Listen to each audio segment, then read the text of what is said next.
Hey everybody, guess what? Finally got myself a snowmobile. The 97 Arctic Cat 440cc engine. A little on the older side, but we'll get it up and running. It was a freebie. So here it is. It has 2,661 miles on it, so a functioning fuel gauge on there.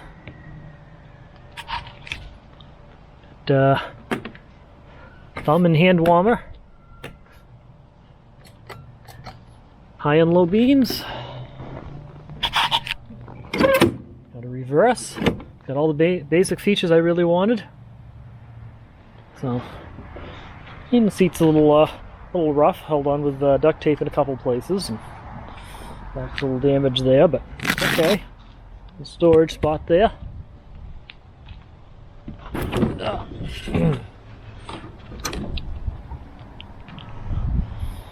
Engine's pretty clean though. Spark plugs actually don't look all that bad, but I'll pull those out later on and check them. Does need a new spare belt because that's missing. I'll make sure we got that.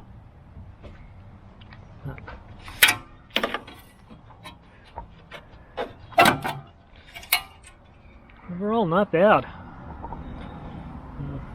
Told it has some trouble starting, and I'll probably need to get some something to clean the cobs out, things like that. But we'll get there. Just got it yesterday. It'll take me some time here. Today will be my first attempt to start it. See if we can get it going. It's also missing the battery, so we'll have to get a battery for it. Right now, we're gonna have to use the pull start to get it going, if it will go at all. Let's see, this should be where the oil goes. We'll try to get that open. There we go. And yeah, we'll have to get some oil for it too. Exhaust pipe's a little rusty, but it's solid. Obviously been damaged up here at some point in time. Probably got crashed into something, but I think it used to be attached to the plastic, but the plastic broke off somewhere along the line, so somebody bolted it through. Oh, so overall, for the price of free, I think I'm going to have a good time with this. And it's going to lead to some interesting winter adventures. So, alright, so the next task is see if we can get it to turn on. Okay.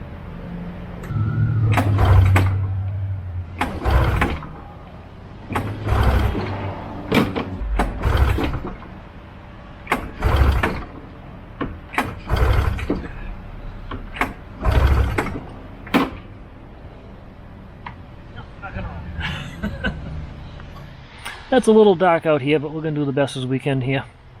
It's been a few days since I've gotten the snowmobile now. Still haven't been able to get it to start. And I just picked up a compression kit, trying to figure out what's wrong with it. It's got spark. And I've tried putting fuel directly into the cylinders. And it won't start. I know it's got compression, but I don't know if it's got enough. So I got a good quality compression testing kit. So we're going to hook this up. And we're going to see if we can find out what's going on here. Okay, we got the meter all hooked up. Compression tester there. See, it just goes right into the spark plug hole. So we're going to give this a few good pulls and see what kind of reading we get. I'll have to put the camera down here for this, so be back in a moment. Now that cylinder's good. Up over, well, let's see, it's about 110, no, somewhere, no, not quite 110, but a little over 100, so that's actually fine. Let's check the other cylinder. And we're up a little over 120 on this one, so no, there's no problem with compression on this machine. So it's got compression, it's got spark, it's got fuel. I have no idea why it's not starting. Next thing I gotta figure out how to do is check the timing. Glad I bought this meter though, it works well. And I think it's going to be a very useful tool in the toolbox. Upcoming projects here includes taking off the dual carburetors here and cleaning them out. Doing a full rebuild. I got the rebuild kit for them, so that's going to be in the next video. I'll show how we take those off.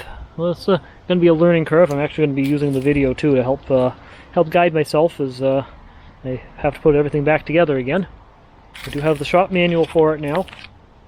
Something I didn't have when I first got it. It gives detailed instructions on how to take those carburetors off and clean them and everything. So we'll get those all cleaned out and everything. And hopefully that's the problem, because as you saw before, we do have compression. We've got spark. We even have fuel going in there, but I think something's flooded. I think those carburetors just are causing all kinds of grief. So that will be the next project here. But so far so good. We also got to siphon out the old gas, because I don't know how good that is. I'm not sure what I'm going to do with it once I siphon it out, but we got to get out of there. Otherwise, it's going to be a fun little machine once it is up and running. Yes, it's November, and I'm out here in t-shirt and shorts. Got everything I need, just not running. So that's going to be an important task.